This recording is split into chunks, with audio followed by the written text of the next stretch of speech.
Hello, Facebook friends. This is Joe Caldwell.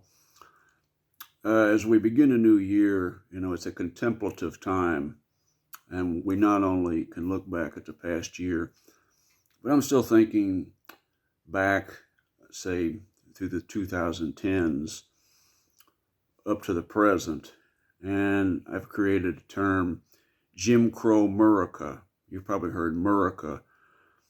So there's conservative redneck, alternate nation, the flyover states, the Bible Belt states, the Trumper states, and so forth. And the way that these people maintain a huge amount of control disproportionate to their level in the population.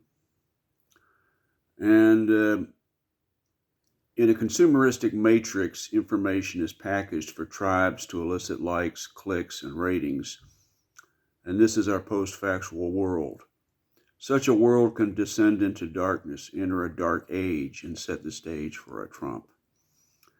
A pathological liar narcissist, so he can take power.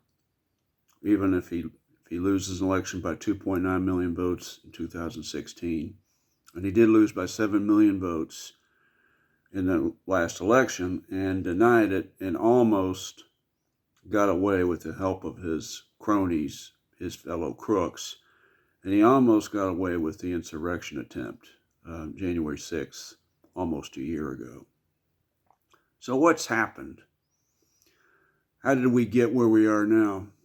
Because we're always caught up in the story du jour, as Kyle Rittenhouse or John Madden died or Betty White died. So we're talking about John Madden and Betty White 80% of the time, and 20% of the rest of the time we might analyze stuff in depth. So I'm going to go over some stuff that led us to where we are now. So the big thing is the election of Barack Obama in 2008. Amidst the financial meltdown, the subprime real estate meltdown during George W. Bush, which is a catastrophic presidency, which is the second worst president after Trump. So this black man got elected, and Crow Murica just went into a tizzy, and Fox News throughout 2009, they got all worried about Obama's deficit spending to clean up a colossal mess. We had to we saved the bankers. Of course, we're all dependent on the banking financial infrastructure. So, but Fox News went apeshit over this black man who was elected president. He was a Kenyan Marxist, and the blogosphere, the internet, was loaded with steaming piles of BS about the new world order commies, and that Obama's a Marxist, and he's a very centrist. I mean, he took a lot of banking donations from big banks, so he's not a Marxist by any stretch.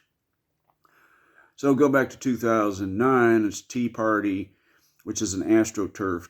The Kochs and other similar ultra-conservative billionaires funded this movement, and it was aired on Fox, which has been the #1 rated, quote, news channel.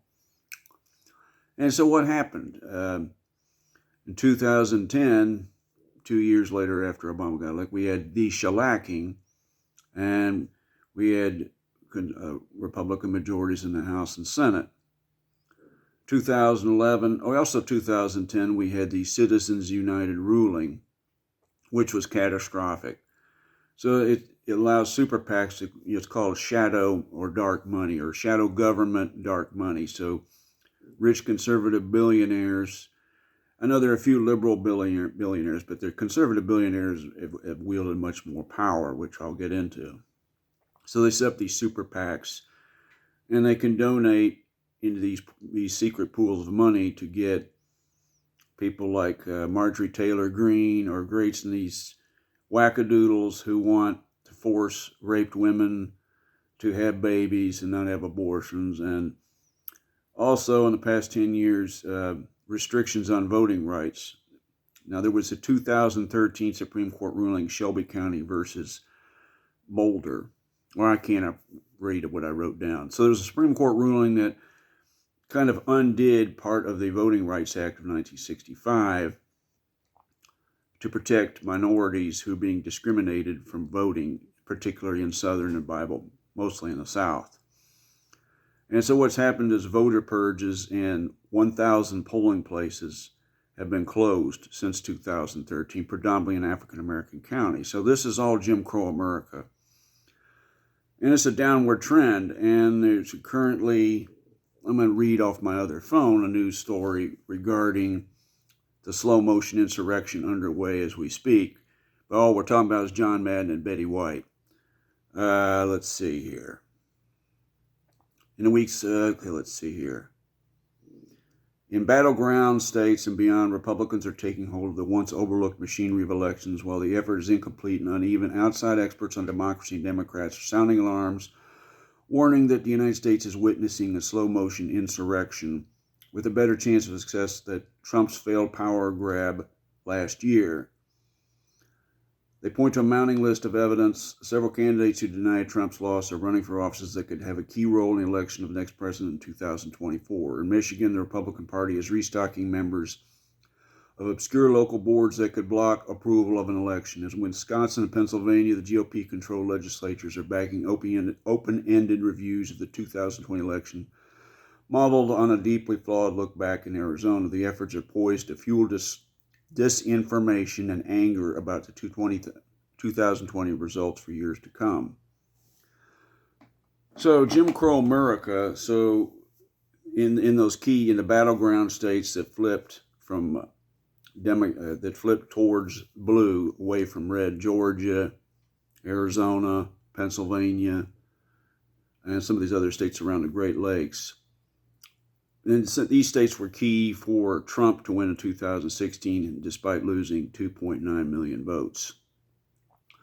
So Jim Crow Murica, the machinery of this, the election boards and states, this is fascism. So if someone they don't like doesn't win the popular vote, they can literally say, no, we don't want that Democrat. We're going to put in our Republican, and try to get Trump or someone like Trump back into office. And so this is fascism. So these are some things to ponder besides, very terrific people, wonderful, iconic people having died. They deserve to be revered. But, the dark machinery of Trump America, of Jim Crow America is going on. So I just want to let you know about that. So catch you later.